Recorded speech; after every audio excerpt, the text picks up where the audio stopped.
Assalamualaikum warahmatullahi wabarakatuh. Perkenalkan, saya Mardianto, NIM B1013 2010-23, Prodi Ekonomi Pembangunan, Program PPAPK. Tujuan saya membuat video ini untuk menjawab soal dari ujian akhir semester mata kuliah Ekonomi Industri. Soal yang pertama, apa saja bentuk praktik monopoli dan persaingan tidak sehat yang dilarang oleh Undang-Undang Nomor 5 Tahun 1999 tentang larangan praktik anti monopoli dan persaingan tidak sehat? Jawabannya, bentuk praktik monopoli dan persaingan usaha tidak sehat sebagaimana yang diatur dalam ketentuan Peraturan Undang-Undang Nomor 5 Tahun 1999 tentang larangan praktik sebagai berikut. A. Monopoli. Pelaku usaha dilarang melakukan penguasaan atas produksi dan pemasaran barang atau jasa yang dapat mengakibatkan terjadinya praktek monopoli dan persaingan usaha tidak sehat. Yang B. Monopsoni. Pelaku usaha dilarang menguasai penerimaan pasokan atau menjadi pembeli tunggal atas barang dan jasa dalam pasar bersangkutan yang dapat mengakibatkan terjadinya praktek monopoli dan atau persaingan usaha tidak sehat. Dengan ketentuan apabila satu pelaku usaha atau satu kelompok pelaku usaha menguasai lebih dari 50% pangsa pasar satu jenis barang atau jasa tertentu. C. Penguasaan pasar.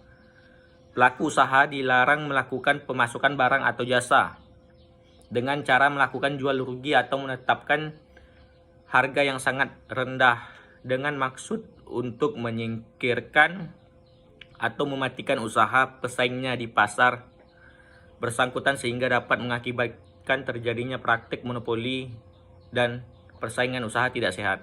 Yang D. Persekongkolan. Pelaku usaha dilarang bersekongkol dengan pihak lain untuk menghambat produksi dan pemasaran barang atau jasa pelaku usaha pesaingnya dengan maksud agar barang dan jasa yang ditawarkan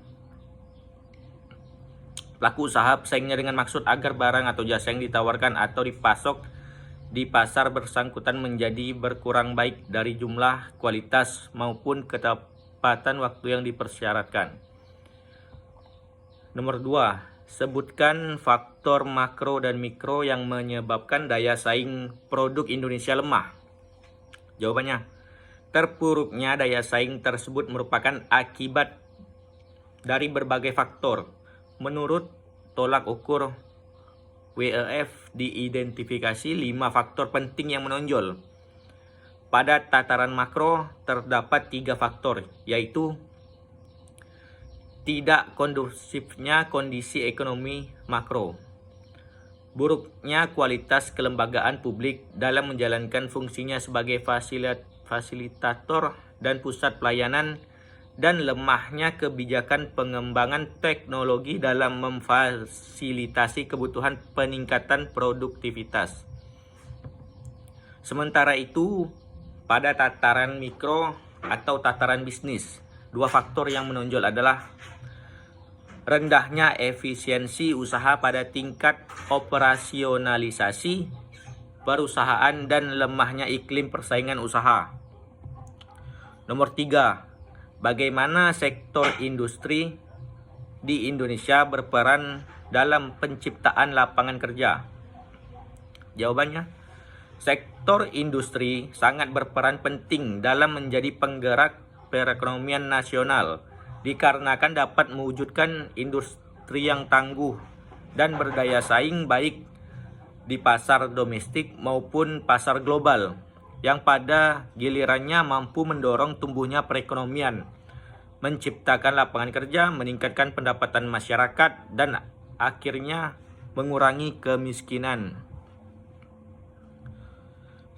Soal nomor 4, bagaimana daya saing ekonomi industri Indonesia dalam pemulihan perekonomian COVID-19? Jelaskan secara singkat. Jawabannya, Kementerian Perindustrian telah melakukan berbagai upaya strategis dalam rangka meningkatkan daya saing sektor industri agar bisa membangkitkan kembali pertumbuhan ekonomi nasional di tengah masa pandemik dengan mengacu pembangunan industri tanah air, misalnya memfasilitasi pembangunan kawasan industri dan memperluas sektor pasar ekspor, khususnya pasar-pasar non-tradisional seperti di Afrika, Asia Selatan, dan Eropa Timur. Sekian dari jawaban saya. Terima kasih.